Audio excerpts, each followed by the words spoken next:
गाई चाहिँ बाहुन छेत्रीको आमा हो भने आमा हो। भोलिदेखि उहाँहरूले पनि नत्थी लाएर चाहिँ बजारमा बेच्न लानु बन्द गर्नुपर्छ। तिनीहरूको आमा हो भने किन नत्थी लाएर चाहिँ नाक छेडेर चाहिँ बाँधेर राखिन्छ? राष्ट्रिय पशु पनि खुला छोडिनुपर्छ। तिनीहरूले खाने बेला मासु, हामीले खाने बेला राष्ट्रिय जनावर। त्यो विदेशी बाहुन छेत्रीको तानाशाही कलमको हामी घोर विरोध गर्दछौँ।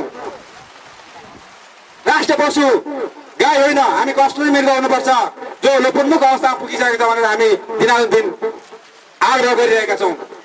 आज म झापामा पनि तपाईँलाई म जाहेर गराउन चाहन्छु कि झापामा पनि हाम्रो मङ्गोलहरू भन्दा बढी गाईको व्यापार गरेर पेट पाल्ने यिनै विदेशी बाहुन छेत्रीहरू छन्। तपाईँलाई म जाहेर गराउन चाहन्छु, गाईको व्यापार गरेर, बाछीको व्यापार गरेर पेट पाल्ने यिनै विदेशी बाहुन छेत्रीहरू छन्।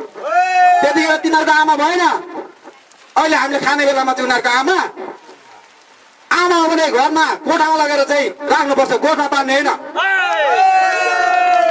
राजनीति कसरी गर्नुपर्छ यी विदेशी बाहुन छेत्रीले हामीलाई सिकाउने, यो मूलवासी मङ्गोलको भूमिमा हामीलाई सिकाउने। तपाईँहरू संविधानको कुरा गर्नुहुन्छ, संविधान कहाँ छ? संविधान कहाँ छ? संविधान कतिवटा बन्यो तपाईँले पढ्नु भएको छ? नेपालमा संविधान छैन, यो पनि संविधान होइन। यो कागजको खोस्ट हो, यो कागजको खोस्ट हो। तपाईँहरू हेर्नुहोस्, हामी यसलाई चलाउँछौँ, हामी यसलाई च्याप्छौँ र यो देशमा संविधान असली संविधान हामी लेख्छौँ। मूलवासी मङ्गोलले लेख्छ, मङ्गोलको संविधान मङ्गोलले लेख्छ। हेर्नुहोस्, हिन्दूहरूको धर्मशास्त्रमा लेखिएको छ कि बाहुन चाहिँ जन्मले नै ऊ सर्वश्रेष्ठ प्राणी रे।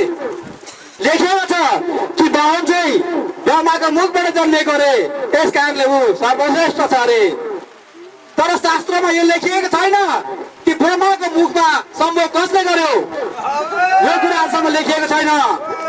यस कारणले लेखिएन कि त्यो पक्का पनि कुनै मूलवासी थियो होला भन्ने मलाई लाग्छ। होइन भने लेखिनुपर्छ। कुनै पनि व्यक्ति जन्मले महान हुँदैन, कर्मले महान हुनुपर्छ। मङ्गोल नेसनल अर्गनाइजेसन जात जातिको कुरा गर्दैन, छुवाछुतको कुरा गर्दैन, पुरुष नीचको कुरा गर्दैन, समानताको कुरा गर्छ।